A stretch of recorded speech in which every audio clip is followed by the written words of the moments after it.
Bismillahirrahmanirrahim. Assalamualaikum warahmatullahi wabarakatuh. Waalaikumsalam warahmatullahi wabarakatuh. Alhamdulillahirabbil alamin wal aqibatu lil muttaqin wala udwana illa 'alal zalimin. Assalatu wassalamu ala asyrofil anbiya wal mursalin wa ala alihi wa sahbihi ajma'in amma ba'du. Yang saya hormati Sohibul Bait ya, mudah-mudahan selalu diberkahi oleh Allah Subhanahu wa taala. Keluarga dan kita semua. Malam hari ini alhamdulillah ya, biasanya mendung bahkan hujan ya. Terang ya Pak. Tapi ini alhamdulillah terang ya. Namun ini yang hadir tidak seperti biasa ini ya. Bulu. Kita husnuzonnya mungkin mereka ada keperluan lain lah. Mati sih Pak, Ya. menurun banyak yang meninggal. Meninggal. Meninggal. Baik Bapak sekalian, malam hari ini Aja meninggal. saya ingin menyampaikan tentang sunnah saja Murninya yang ringan-ringan saja. meninggal. Tentang sunnah ini ya. Kita seringkali terjebak kepada pengertian sunnah itu hanya apa? Sesuatu yang kalau dikerjakan mendapatkan pahala ya. Kalau ditinggalkan tidak berdosa ya kan? Sehingga apa? Nah, ini seringkali orang kemudian cenderung meremehkan, menggampangkan ya kan? Wong sunnah iki men ya. Itu wajib ya kan. Padahal ini harus diluruskan ya cara pandang yang seperti ini. Dan sebenarnya sunnah itu kalau yang saya mengerti ketahui ya, ini memang ada yang dikenal dengan takrifun sunnah, ada anwa'us sunnah ya kan. Jadi ada takrifus sunnah, ada anwa'us sunnah ya kan. Takrif itu artinya apa? Ya pengertian ya. Definisi sunnah ya kan. Dan anwa itu dari kata nau'un. Berarti apa? Macam-macam sunnah ya kan. Nah, ini dua hal yang ingin saya sampaikan. Pertama tentang takrifus sunnah, yang kedua tentang anwa'us sunnah ya. Yang saya ketahui tentang takrifus sunnah ya, ini paling tidak ada 4 takrif. Ada 4 pengertian tentang sunnah ya kan. Yang pertama sunnah yang berarti dari kata sanna yasunnu sunnah ya kan. Yaitu yang diartikan adalah jalan atau cara yang ditempuh oleh Rasulullah SAW. Sunnah Rasul. Bahkan segala sesuatu yang ada dalam Al-Quran dan As-Sunnah itu merupakan sunnah Rasul ya kan?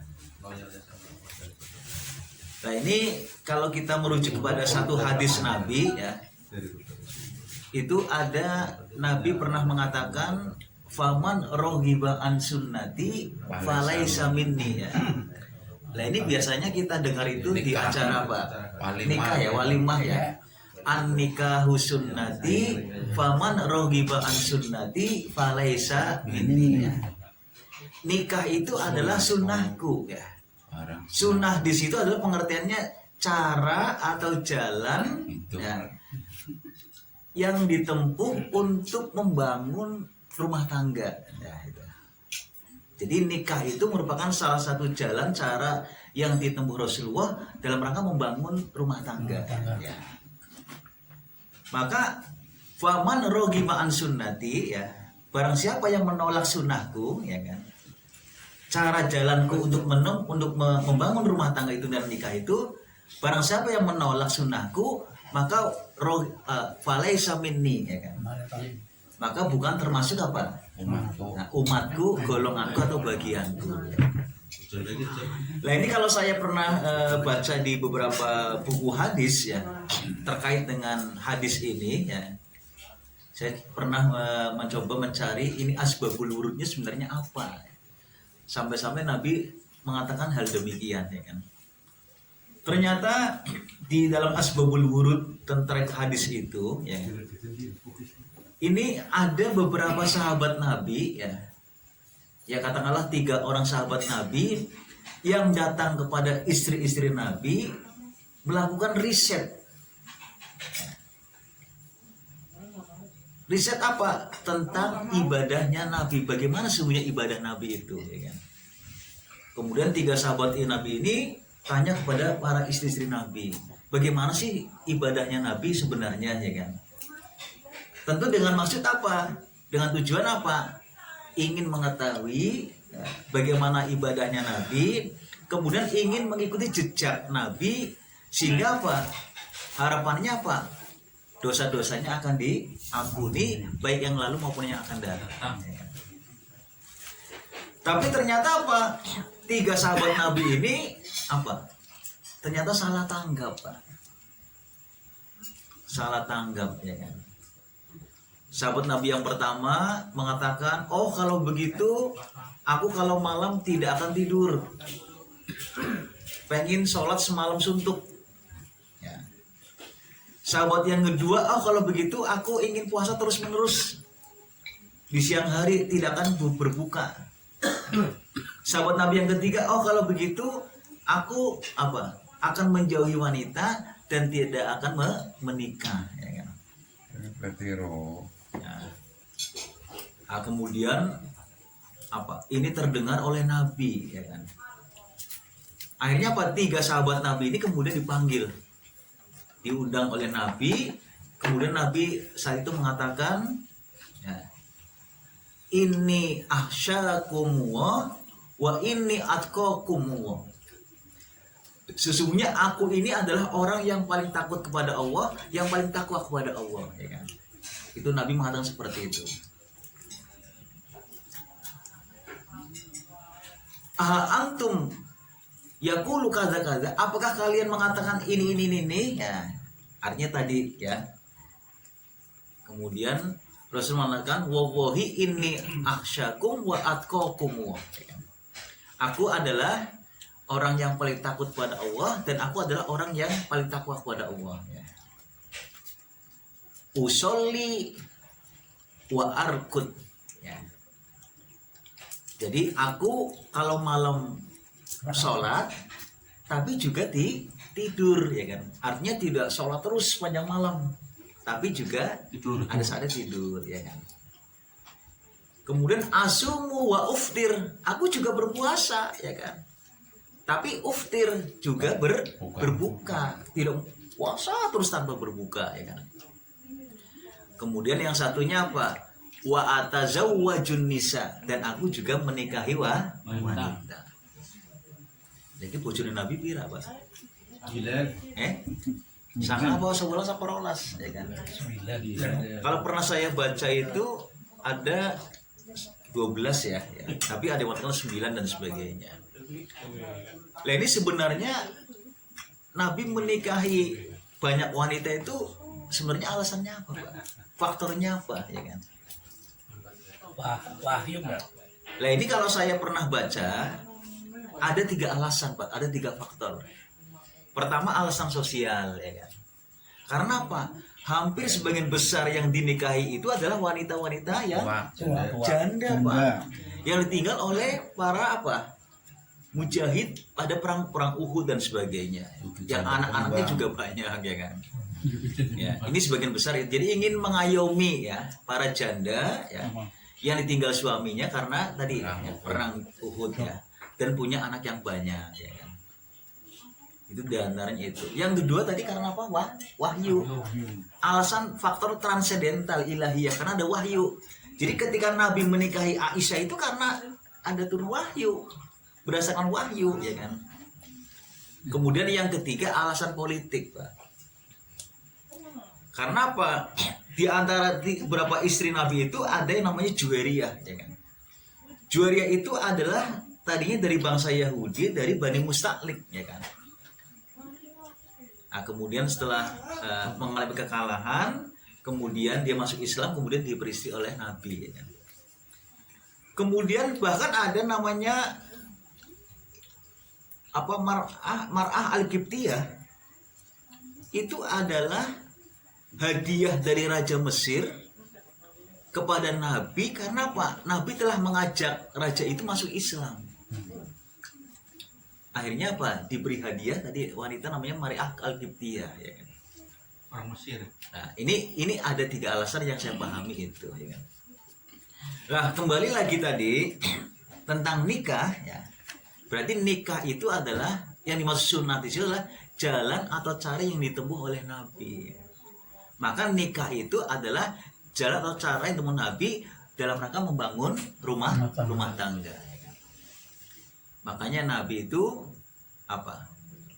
Menikah, ya. Bahkan yang Nabi melarang orang hidup membujang, ya kan. Bahkan Anas bin Malik mengatakan ya'muruna bil ba'ati wa yanhana 'anit tabatul nahyan syadidan, ya kan. Jadi Rasulullah merintahkan kepada kami untuk menikah dan melarang keras hidup membujang, ya kan. Ya. Nah, beda kalau sudah nikah, ya. Kemudian istrinya nikah ya bucu maning kalau apa. Tapi kalau prinsipnya tidak mau menikah, membujang, ini tidak boleh dalam Islam, bahkan larangan keras, ya kan. Kemarin di masjid, lah kalau wanita bagaimana, ya kan, yang karena apa fokus dengan karirnya sehingga ya, ini saya kira tidak ada beda. Ya, cuma memang di masyarakat kita ini kalau wanita tidak sampai tidak menikah, ya kan, itu kalau tidak salah kan dimakamkan apa katanya, di sebelah apa kayak ayam apa ya. Lah iya itu ya, itu kan hanya tradisi, ya. Sebenarnya tidak ada seperti itu. Nah ini jadi sunnah makna yang pertama adalah cara jalan yang ditempuh oleh Nabi, ya. Kemudian sunnah makna yang kedua adalah apa? Al hadis. Jadi ini maksud as-sunnah atau sunnah itu adalah hadis, ya kan.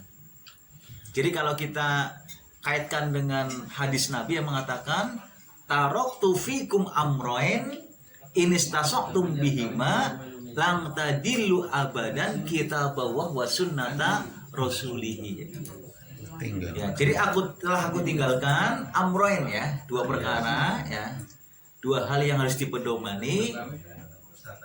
Inistasaqtum bihima, kalau kalian berpegang teguh pada 2 hal itu, ya.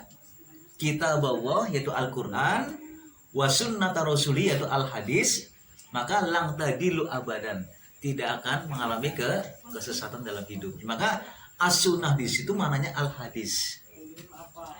Kemudian yang ketiga yang dimaksud as-sunnah itu adalah kalau dalam apa? Al-ahkam al-fiqhiyah itu kita mana ada wajib, ya. Ada sunnah, ya, Macam hukum. ada tadi apa namanya makruh, haram, mubah, ya kan. Maka di sini sunnah, ya kan. Nah, sunnah itu dalam bahasa yang lain adalah mandub, ya, atau mustahabun, ya kan. Jadi perintah Nabi yang berisi anjuran, bukan kewajiban, ya. Itu sunnah, ya kan.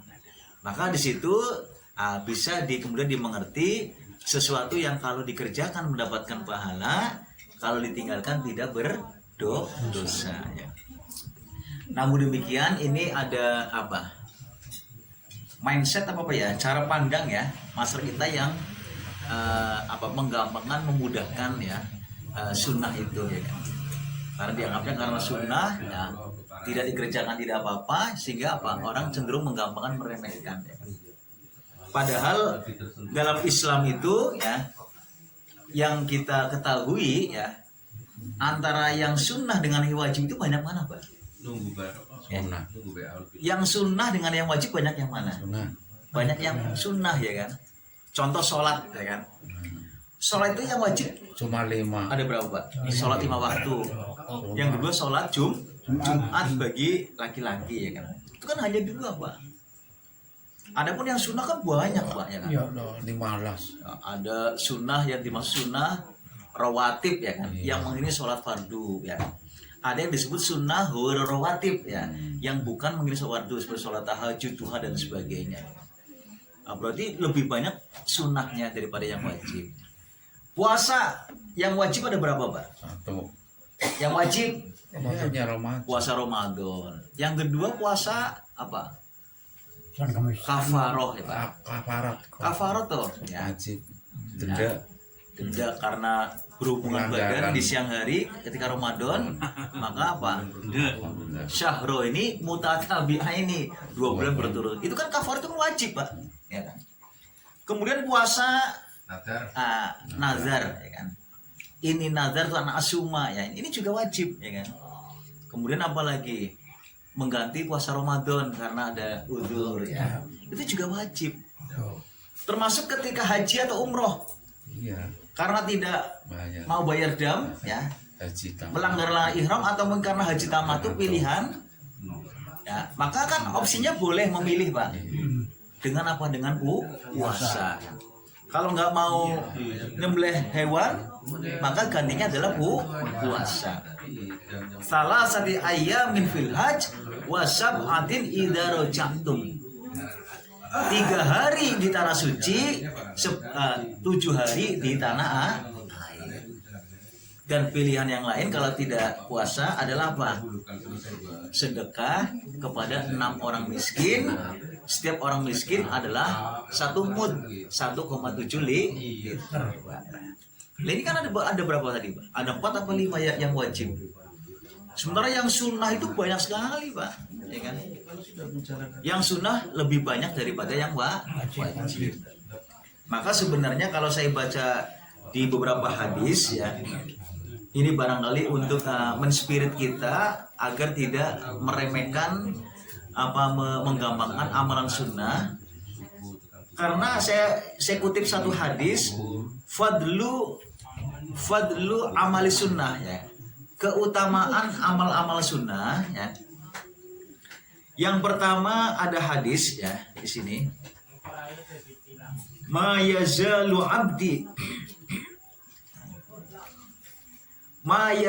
abdi yataqarrabu ilayya bin nawafil ya.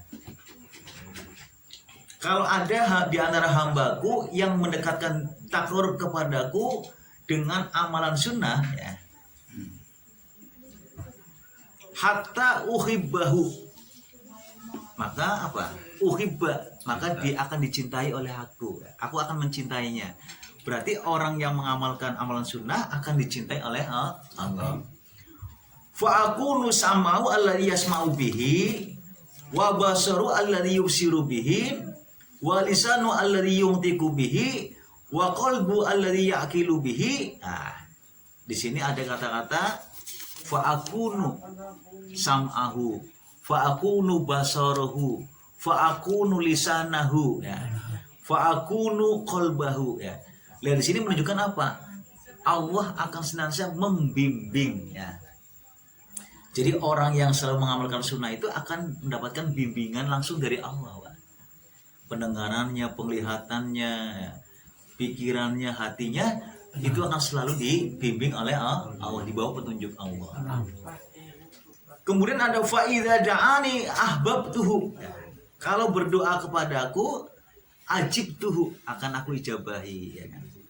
Wa idza sa'altani a'taituhu. Kalau meminta kepada akan aku beri. Wa ining stangsoroni nasortuhu ya kan.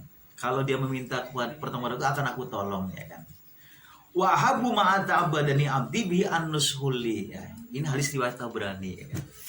Nah ini diantara keutamaan daripada amalan sunnah. Kemudian ada lagi yang kedua, inna awwala ma yuhasabun nas bi yaumal qiyamah fi alim as-shalah ya kan. Jadi amalan yang pertama yang akan dihisab nanti pada hari kiamat adalah sholatnya. Qala yaqulu rabbana azza wa jalla. Kemudian di sini Rasulullah bersabda, di mana Allah berfirman ya. Allah menyampaikan kepada para malaikatnya ya. Yaqul rabbana azza wa jalla li malaikatihi ya. Jadi Allah menyuruh kepada para malaikatnya, ungzuru fi sholati abdi ya. Periksalah ya. Sholat hambaku ya kan. Kalian silahkan periksa semua sholat hambaku ya. Atammaha au naqsotaha. Apakah sholat hambaku itu sudah sempurna? Apakah belum atau ada kekurangan, ya kan. Fa in kanat tamatan, kalau ternyata sudah sempurna sholatnya, ya kan, maka kutibalahu tamatan, maka tulislah, catatlah dengan apa tadi, sholat yang sempurna dengan pahala yang sempurna. Wa in kanat in taqasu minha syai'an, kalau ternyata ada kekurangan dalam sholat-sholat mereka, qala unzuru hal ibadi min tatawuin, ya, maka kalian periksa, teliti apakah pada diri mereka itu ada sholat-sholat sunnah. Fa in kan lahu tatawuun, kalau ternyata mereka ada sholat-sholat sunnahnya, ya, atimul ibadi farodatahu min tatawuihi, ya, maka sempurnakanlah, ya, yang wajib-wajib itu, ya, sholat wajibnya dengan sholat sunnahnya. Summatu khudul amal ala haqakum, kemudian amal-amal yang lain akan diperhitungkan seperti itu. Jadi dari beberapa hadis ini menunjukkan beberapa keuntungan daripada amalan sunnah. Kemudian saudara sekalian, kemudian pengertian sunnah yang keempat adalah lawan daripada bid'ah, ya kan? Jadi ada 4 pengertian secara takrif, ya kan. Pertama, cara atau jalan ditempuh oleh Nabi, ya kan. Kemudian yang kedua adalah apa tadi? Hadis, ya. Yang ketiga, sunnah itu artinya adalah apa? Apa tadi? Bagian dari hukum. Iya tadi, ya. Yang mandub tadi, yang mustahab tadi, ya. Kemudian yang keempat adalah lawan daripada bid'ah. Kemudian tentang anwa sunnah, ya kan. Ini macam-macam sunnah itu yang saya ketahui ada 4. Pertama, sunnah kauliyah, ya kan. Iya, ucapan. Kaula, ya. Kaula yaqulu kaulan, ya kan. Berarti ucapan, ya. Berarti segala ucapan, perkataan yang disandarkan kepada Nabi. Biasanya kalau ada hadis menggunakan kalimat qaulan Nabi sallallahu alaihi wasallam, ya, atau anna Nabi sallallahu alaihi wasallam yaqulu, maka qaula atau yaqulu itu adalah disebut dengan apa? Sunnah qauliyah, ya kan. Ini kalau dalam peringkat hadis itu, sunnah qauliyah itu adalah peringkat pertama, Pak. Kemudian yang kedua adalah sunnah fi'liyah, ya, perbuatan, ya. Jadi perbuatan-perbuatan yang disandarkan kepada Nabi itu namanya sunnah fi'liyah, ya. Biasanya kalau sahabat Nabi melihat Nabi melakukan sesuatu, atau istri-istri Nabi melihat Nabi melakukan sesuatu, itu namanya sunnah fi'liyah. Biasanya menggunakan kalimat ra'aitun Nabi sallallahu alaihi wasallam, ya. Aku telah melihat Nabi melakukan ini dan Nabi itu, menjalankan sendiri, atau Nabi menjalankan ini. Itu namanya sunnah fi'liyah. Kemudian yang ketiga adalah sunnah takririyah, ya. Ini apa? Sunnah takririyah adalah ketika Nabi melihat sahabatnya atau istrinya melakukan sesuatu, ya, tidak mencegah. Nabi tidak mencegah dan tidak memerintahkan, ya kan. Ya. Cenderung mendiamkan. Maka ini namanya takririyah, ya. Dan yang keempat adalah sunnah hamiyah, ya kan. Himmah, ada hasrat keinginan, ya. Jadi sekalipun Nabi punya hasrat, punya keinginan, tapi belum dijalankan oleh beliau semasa hidupnya. Contohnya apa, Pak? Puasa tanggal 9, ya. Yang namanya Tasu'a, ya kan. Jadi puasa tanggal 9 Muharram namanya Tasu'a itu, sekalipun Nabi sudah punya hasrat keinginan melakukan, tapi belum sempat mengerjakan karena sudah keburu meninggal.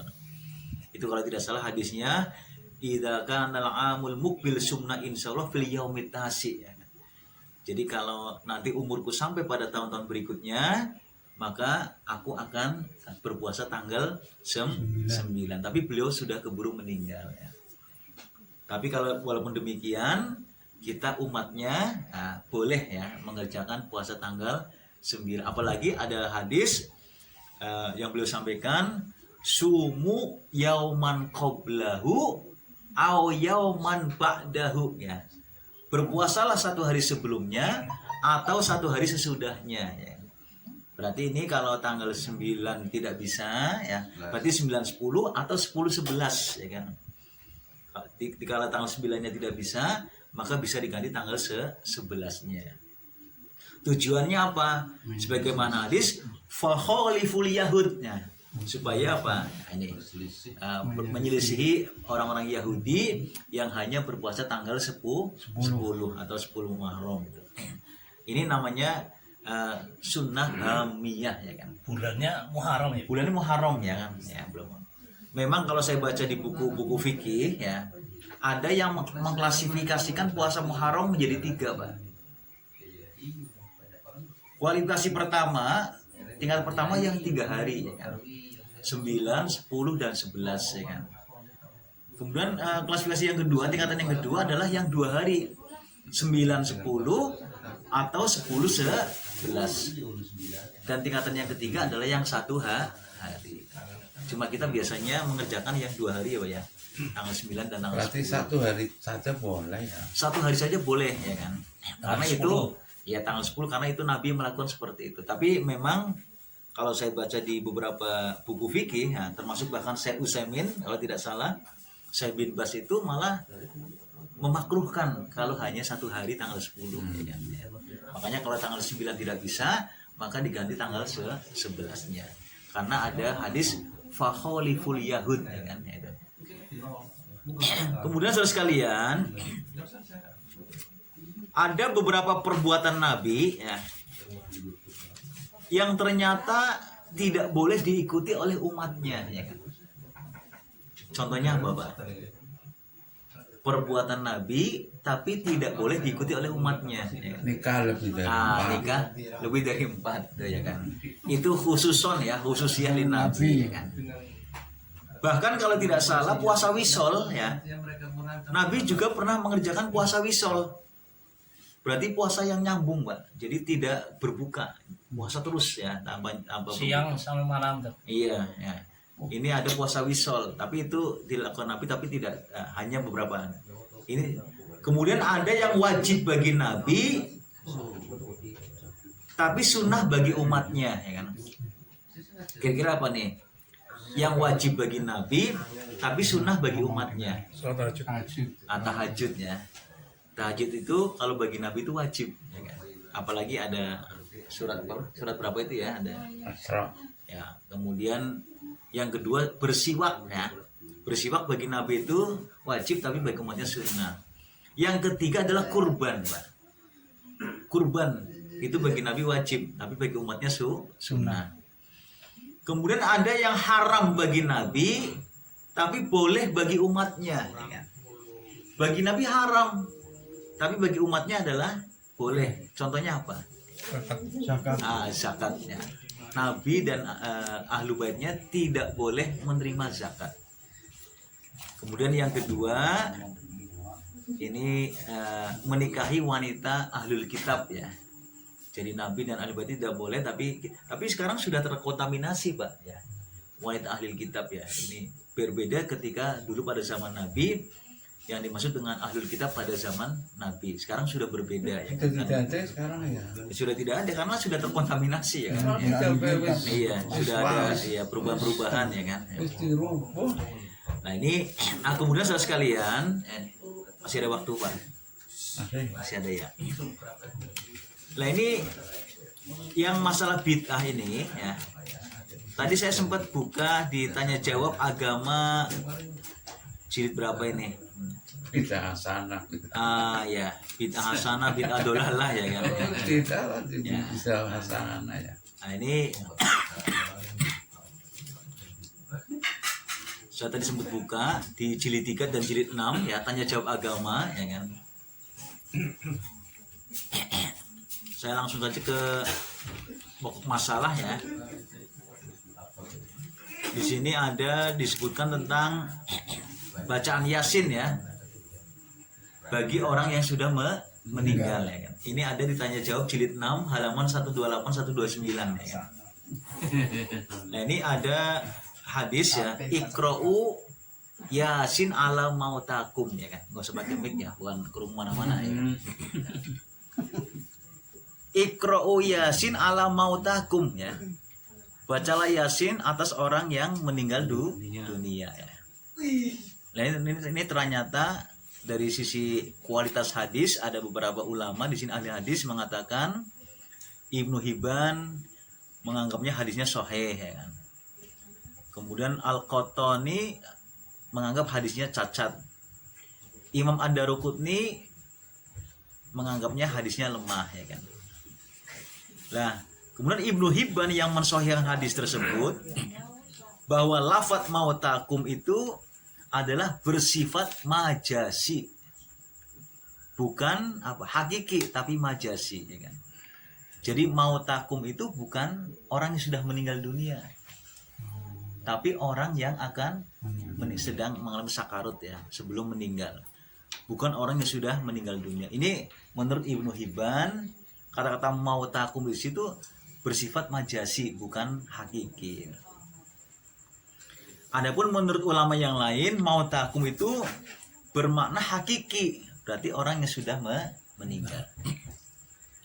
Kemudian Ibnu Katsir dalam tafsirnya ya, di antara salah satu keistimewaan dari surat Yasin adalah kemudahan terlimpah bagi pembacanya sampai saat menghadapi kesulitan atau kesukaran. Kemudian Imam Ghazali ya, mengatakan bahwa surat Yasin itu adalah qalbul Quran. Kata qalbul Quran berarti apa? Jantungnya Al-Quran. Lah kenapa disebut jantungnya Al-Quran? Karena menekankan uraiannya tentang hari kebangkitan ya kan? Sedang keimanan baru dinilai benar kalau seseorang itu mempercayai adanya hari kebangkitan. Kepercayaan kepada hari kebangkitan mendorong manusia untuk beramal soleh dengan tulus. Hal ini dapat dihayati oleh orang-orang yang memahami arti ayat-ayat dalam surat Yasin. Namun ya, ditanya jawab agama jilid 6 tentang bacaan Yasin bagi orang sudah meninggal, ini dalam Qoror Tarjih ya, hadis tarjih. Nah, inna qira'ata Yasin alal muhtasir ya, falaisalah aslun sabitun ya kan. Jadi bacaan Yasin pada orang yang hampir meninggal dunia tidak ada alasan yang sahih ya kan. Ini menurut majelis tarjih ya kan. Kemudian yang kedua tentang Isra Mi'raj di halaman 129-136 ya. Ternyata di sini ada membagi menjadi al-umur ta'abudi wal umur ghairu ta'abudi ya kan. Umur ta'abudi adalah urusan ibadah. Nah, jadi apa? Nah, di sini adalah urusan ibadah ya kan. Urusan ibadah yang baru. Jadi ada yang disebut umur ta'abudi dan umur ghairu ta'abudi ya. Kalau umur ta'abudi itu adalah urusan ibadah. Adapun umur ghairu ta'abudi adalah bukan urusan ibadah ya. Maka di sini saudara sekalian ya, kalau masalah umur ta'abudi maka berarti harus didasarkan kepada nas-nas yang sahih dan makbul ya kan. Ya, yang sudah ditentukan tentang apa namanya macam-macamnya, cara-cara mengerjakan dan sebagainya seperti sholat, puasa, zakat ya. Itu memang tidak boleh ada kreasi dan inovasi ya kan. Tidak boleh ada penambahan dan sebagainya. Sehingga tidak boleh mengada-adakan ya, apa namanya yang tidak didasarkan kepada nabi atau contoh dari nabi ya. Nah ini beda dengan al-umur ghairu ta'abudi ya, bukan urusan ibadah ya. Nah ini boleh dilakukan sekalipun tidak pernah dikerjakan pada zaman Nabi, dengan syarat tidak bertentangan dengan prinsip-prinsip ajaran agama Islam ya.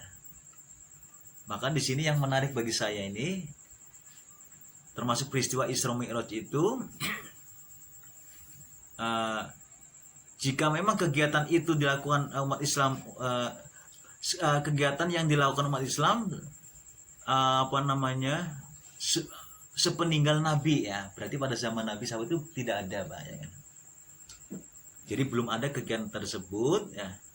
Tapi kalau dalam rangka untuk mensyiarkan ajaran agama Islam, untuk memperingati turunnya perintah sholat 5 waktu kepada Rasulullah, dengan harapan dapat memperkuat tekad giroh umat Islam untuk tetap mengerjakan sholat 5 waktu sebaik-baiknya, maka karena itu termasuk umur ghairu ta'abudi ya, bukan ibadah yang langsung ditujukan kepada Allah, maka boleh dilakukan, bisa dipandang ibadah jika memang kegiatan itu menambah syiar agama Islam dan tidak bertentangan dengan prinsip-prinsip ajaran agama Islam. Ini menarik Pak ya kan.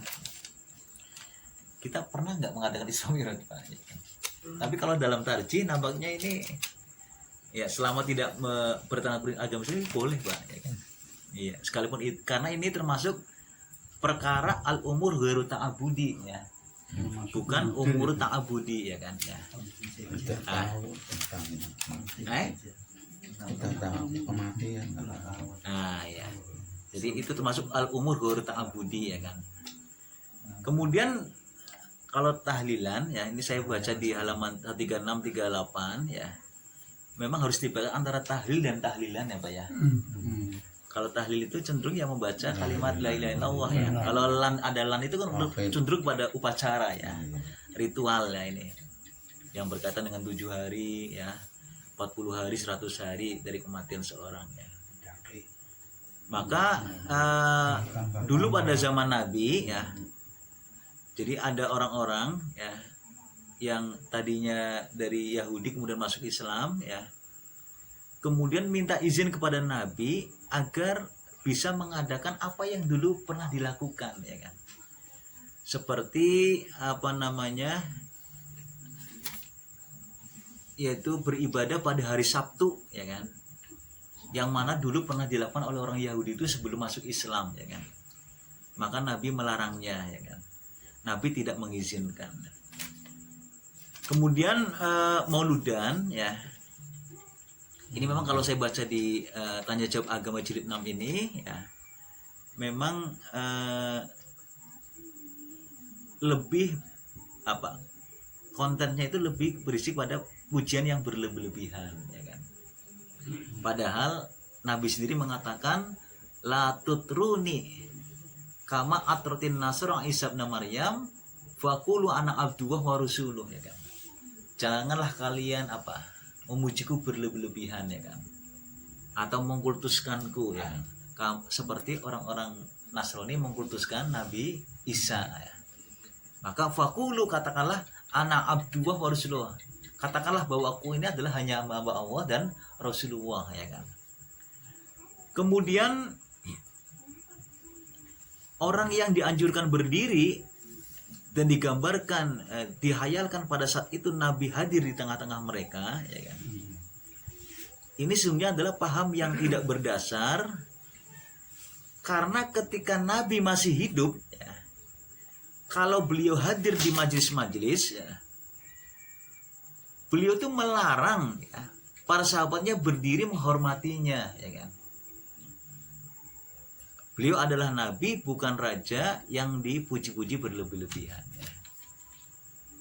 Ini jadi ada anjuran untuk berdiri ya. Ya itu. Nah, yang boleh dihayalkan Nabi itu datang saat itu ya kan, untuk sebagai penghormatan karena Nabi datang dengan berdiri. Padahal ketika Nabi masih hidup saja, ketika beliau hadir di majelis-majelis, maka beliau melarang para sahabatnya berdiri untuk menghormatinya ya kan. Nah, ini seperti itu. Saya kira ini ya. Jadi kalau di tarjih jelas bid'ah itu hanya dalam masalah akidah dan ibadah ya kan. Ibadah saja ibadah mahdoh ya kan. Bukan dalam hal masalah urusan keduniaan atau yang bersifat muamalah ya. Saya kira ini saja sekalian yang saya hormati, mudah-mudahan bermanfaat. Assalamualaikum warahmatullahi wabarakatuh. Waalaikumsalam warahmatullahi wabarakatuh. Monggo Pak, silakan. Masalah